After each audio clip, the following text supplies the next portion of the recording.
dan sebelah barat bumi ini benar-benar gelap gulita. Di dalam hadis sahih Imam Muslim, Rasulullah SAW bersabda, sesungguhnya matahari yang pada hari ini menerangi kita di bumi dipanggil oleh Allah Subhanahu wa taala untuk menghadap, dan matahari pun meninggalkan bumi. Lalu matahari sujud. Assalamualaikum warahmatullahi wabarakatuh. Alhamdulillah wassalatu wassalam ala habibillah Sayyidina Muhammad Rasulillah sallallahu alaihi wasallam. La hawla wa la quwata illa billah. Allahumma la sahla illa ma ja'altahu sahla wa anta taj'alul hazana idha syi'ta sahla. Rabbana syarah lana sudurana wa yassir lana umurana wa ahlul 'uqdatam min lisanina yafqahu qawlana. Allahumma arinal haqqa haqqan warzuqna ittiba'ah wa arinal batila batilan warzuqna ijtinabah. Amma ba'du. Hadis yang ke-40 ini belum terjadi, yaitu hilangnya Islam dan lenyapnya Al-Quran. Hilangnya Islam adalah setelah lenyapnya Al-Quran. Cerita lenyapnya Al-Quran bagaimana? Kalau di dalam hadis Nabi SAW, Al-Quran yang ada di muka bumi ini Allah angkat seluruhnya, baik yang tertulis ataupun yang di dalam hafalan. Diangkat. Kapan waktu pengangkatan itu? Di waktu malam panjang seperti 3 malam berturut-turut, dan ini adalah di masa-masa Imam Mahdi sudah memimpin umat Islam seluruh dunia. Tak lama setelah itu Imam Mahdi pun meninggal dunia, menyusul Nabi Isa juga meninggal dunia. Barulah keluar binatang raksasa dan setelah itu berhembusnya angin lembut yang mematikan dari Yaman. Tidak tersisa lagi Al-Quran saat itu, saat orang-orang ingin kembali untuk tobat, pintu tobat sudah ditutup. Ternyata ini adalah proses kejadian tanda besar kiamat nomor 5, yaitu sebelum matahari terbit dari sebelah barat. Sebelum matahari terbit dari sebelah barat, bumi ini benar-benar gelap gulita. Di dalam hadis sahih Imam Muslim, Rasulullah SAW bersabda, sesungguhnya matahari yang pada hari ini menerangi kita di bumi dipanggil oleh Allah Subhanahu wa taala untuk menghadap, dan matahari pun meninggalkan bumi. Lalu matahari sujud. Matahari sujud. Buat kami infokan kepada semua, terlepas daripada setuju atau tidak setuju, di dalam info Allah Subhanahu wa taala dan Rasulnya bahwa membantah teori-teori yang katanya super ilmiah, paling update, paling terakhir katanya, yaitu alam semesta ini adalah alam yang maha luas, sementara bumi salah satu di antara pasir, bagaikan pasir di gurun Sahara. Sesungguhnya yang kita dapatkan dalam Al-Quran, di dalam hadis Nabi, bahwa sesungguhnya alam semesta ini berputar mengelilingi bumi. Ya, beda dengan teori, oh itu udah pikiran lama, itu udah dibantah itu oleh teori-teori ilmiah sekarang. NASA juga membantah, dunia internasional membantah, itu tidak benar. Terserah mau dinyatakan tidak benar atau tidak, yang jelas matahari mengelilingi bumi. Itu dalam hadis yang sahih diriwayatkan oleh Imam Muslim. Allah juga berfirman, sesungguhnya matahari ya tetap berputar mengelilingi bumi, dan bumi berada pada tempatnya. Sekali lagi, teori-teori ilmu mengatakan tidak setuju, terserah. Pokoknya kita orang beriman hanya percaya. Contoh, Allah Subhanahu wa taala dalam hadis sahih Muslim ini memerintahkan kepada matahari, datanglah engkau. Maka matahari pun datang meninggalkan bumi. Matahari yang datang meninggalkan bumi. Kemudian matahari sujud di bawah arasy Allah Subhanahu wa taala. Lalu kata Rasulullah, kamu yang ada di bumi mengalami malam yang panjang seperti 3 malam berturut-turut. Malamnya panjang sekali. Dari mana ketahuan itu malam yang sangat panjang? Jam udah nggak ada ketika itu, semua jam berhenti. Dari mana ketahuannya? Dari orang-orang yang ibadah tahajud. Jadi orang-orang beribadah tahajud, puas sepuas-puasnya ibadah tahajud. Orang beriman ya, tahajud. Dia puas, dia baca Quran sepuas-puasnya. Kemudian setelah itu dia pun berdoa sepanjang-panjangnya doa. Dia lihat hari masih gelap, masih betul-betul gelap, seperti baru mulai malam. Ya, habis itu dia lelah, dia pun tertidur. Tertidurlah dia dengan nyenyak, habis itu terbangun lagi. Dan dia lihat masih sangat gelap. Dan akhirnya dia merasa, oh ini ternyata waktu masih ada. Ingat ya, jam tangan, jam dinding, semua jam-jam yang ada sudah tidak ada ketika itu, karena teknologi musnah. Kemudian dia pun mengulangi kembali tahajud, mumpung masih ada waktu. Namanya juga orang beriman yang sudah sangat yakin ya, karena Dajjal sudah keluar dan dah mati. Nabi Isa sudah datang, Imam Mahdi sudah memimpin, kemudian Ya'juj Ma'juj sudah habis. Jadi keyakinan orang udah dekat banget ini, bahwa ini adalah mau dekat dari kiamat. Maka mereka akhirnya bersemangat ibadah itu dahsyat sekali. Jadi dia bangun kembali, tahajud sepuas-puasnya kata Rasulullah. Sepanjang-panjangnya dia tahajud, selama-lamanya dia berdiri tahajud. Lalu dia berzikir dan berdoa, selama-lamanya berdoa, sepuas-puasnya dia berdoa. Kelelahan lagi dia tidur lagi. Ya, tidur lagi. Setelah dia tertidur lagi, kemudian dia puas tidurnya, kemudian tersentak masih gelap langit di luar, segelap-gelapnya. Akhirnya dia mengulangi kembali tahajudnya, ya, mengulangi kembali tahajudnya, dan dia berdoa sepuas-puasnya. Lalu setelah itu dia lihat keluar masih gelap, segelap-gelapnya. Akhirnya orang beriman pada keluar semuanya dari rumah-rumah mereka. Ada apa ini? Ada apa ini? Ya.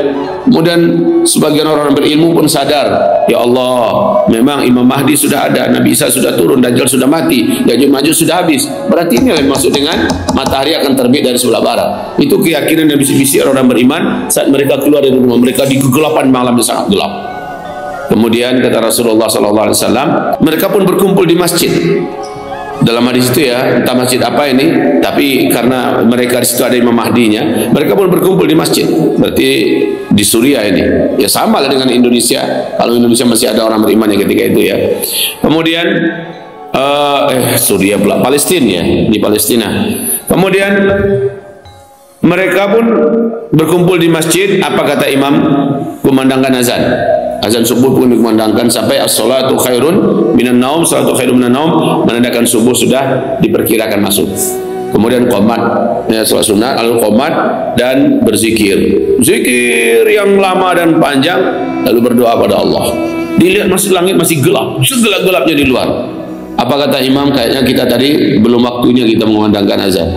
Pak, azan balik. Kata sang imam, dalam hal ini adalah Imam Al-Mahdi, azan balik, ya, azan balik kali kedua, azan balik. Habis itu ulang balik salat sunat fajar, qabliyah fajarnya.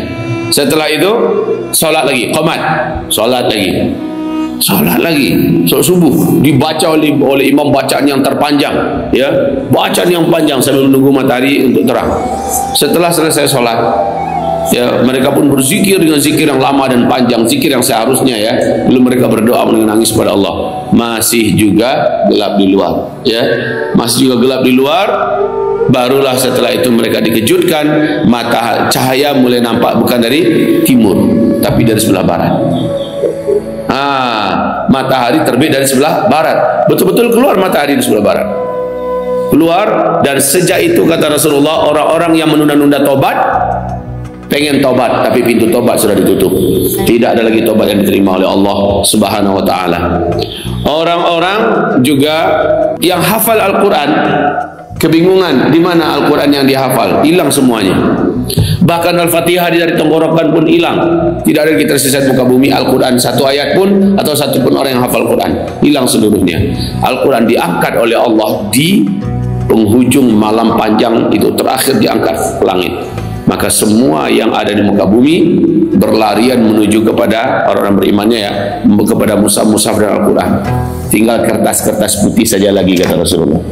Tinggal kertas putih. Zaman Nabi nggak ada kertas, tapi Nabi sudah menyebutkan nanti Al-Quran tinggal di kertas. Berarti Al-Quran yang sekarang inilah dia di kertas putih sudah terangkat.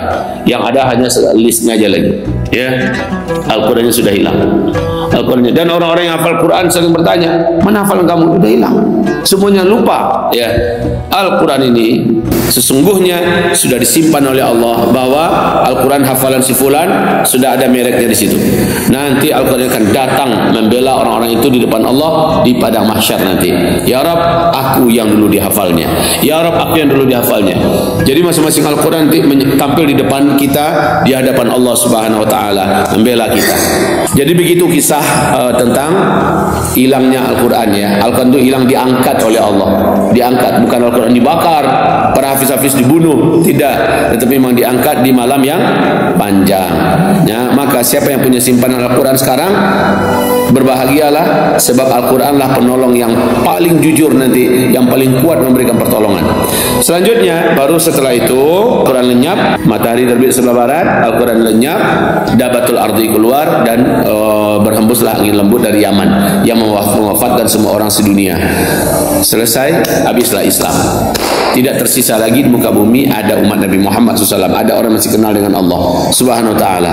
Nah, di tengah-tengah mereka lah terjadi 3 tanda besar kiamat yang terakhir, dan pada mereka lah nanti terjadi kiamat itu. Kata Rasulullah, setelah angin lembut yang bertiup dari negeri Yaman mematikan seluruh orang-orang Islam yang ada iman, setelah itu 40 tahun kemudian kiamat kehancuran alam semesta pun terjadi. 40 tahun setelah itu. Baik. Sekarang di sini hanya hadis singkat yang dibacakan. Kalau antum mau puas hadis yang barusan kita ceritakan ini, silakan dibuka di dalam kitab Zikir Akhir Zaman oleh Ustaz Abu Fatihah Al-Annani, dan juga yang paling lengkap lagi adalah Ensiklopedia Akhir Zaman oleh Syekh Dr. Muhammad Al-Mubayyad ya. Yang di sini hanya hadis yang singkat. Abdullah bin Mas'ud radhiyallahu anhu berkata, la yuntaz'anna al-Qur'anu min baini azhurikum yusra alaihi laila fayudhabu min ajwafir rijali fala yabqa minhu syai'. Artinya, sungguh Al-Quran akan dicabut dari pundak-pundak kalian, dia akan diangkat pada malam hari sehingga ia pergi dari kerongkongan-kerongkongan orang-orang yang menghafalnya, maka tidak ada lagi yang tersisa dari Al-Quran di muka bumi sedikit pun. Jelas hadisnya, tidak lagi tersisa Al-Quran di muka bumi sedikit pun. Al-Quran yang telah kalian hafal, dia tersimpan dan distempel atas nama kalian. Ini hafalan Ghazi, ini hafalan Fajar, ini hafalan Ardan, ini hafalan Zaidi. Semua hafalannya terstempel ya. Maka nanti dia akan didatangkan kembali, enggak meleset itu. Zaidi umpamanya sampai Al-Quran diangkat baru hafal 29 juz setengah umpamanya kan. Nanggung ya.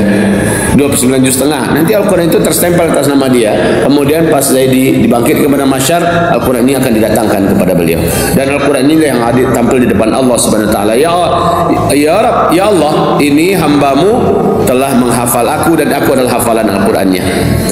Maka Allah Subhanahu Wa Taala berfirman, baca. Zaidi pun membaca. Setiap kali Zaidi membaca, kata Rasulullah, satu tingkatan surganya dinaikkan ke atas. Dibaca lagi surat yang lain, satu tingkatan surga yang lain dinaikkan ke atas. Di riwayat yang lain bukan satu surat, tapi per satu ayat dinaikkan tingkatan surganya. Per satu ayat. Kan surga ada berapa tingkatan? Sejumlah ayat yang ada dalam Al-Quran. Jadi per satu ayat yang dibacanya naik ke atas, naik ke atas, naik ke atas, naik ke atas, naik ke atas. Ya Allah, maka pertahankanlah hafalan kalian. Tambah kalau nggak bisa, menambah, pertahankan.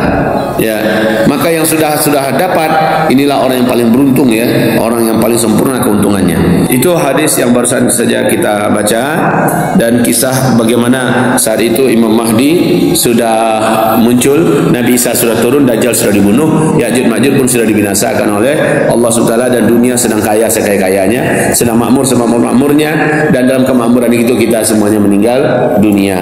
Ya, alhamdulillah. Demikian pula dalam hadis berikutnya, Islam akan hilang sebagaimana hilangnya hiasan pada pakaian, sehingga tidak diketahui lagi apa itu puasa, tidak juga solat, tidak juga haji, tidak juga sedekah. Ya, jadi Ka'bah itu sepi-sepinya, tidak ada pengunjung satupun. Ya, Madinah, masjid-masjid, tidak, orang tak tahu lagi ini untuk apa nih ya.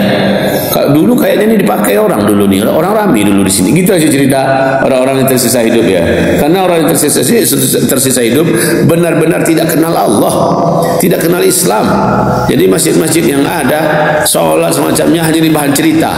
Ya orang tuh terlalu bodoh-bodoh, entah apa dibuatnya gini-gini gayanya. Inilah dia orang-orang yang tersisa nanti. Lalu beberapa kelompok hingga tidak tersisa di muka bumi satu ayat pun yang tersisa.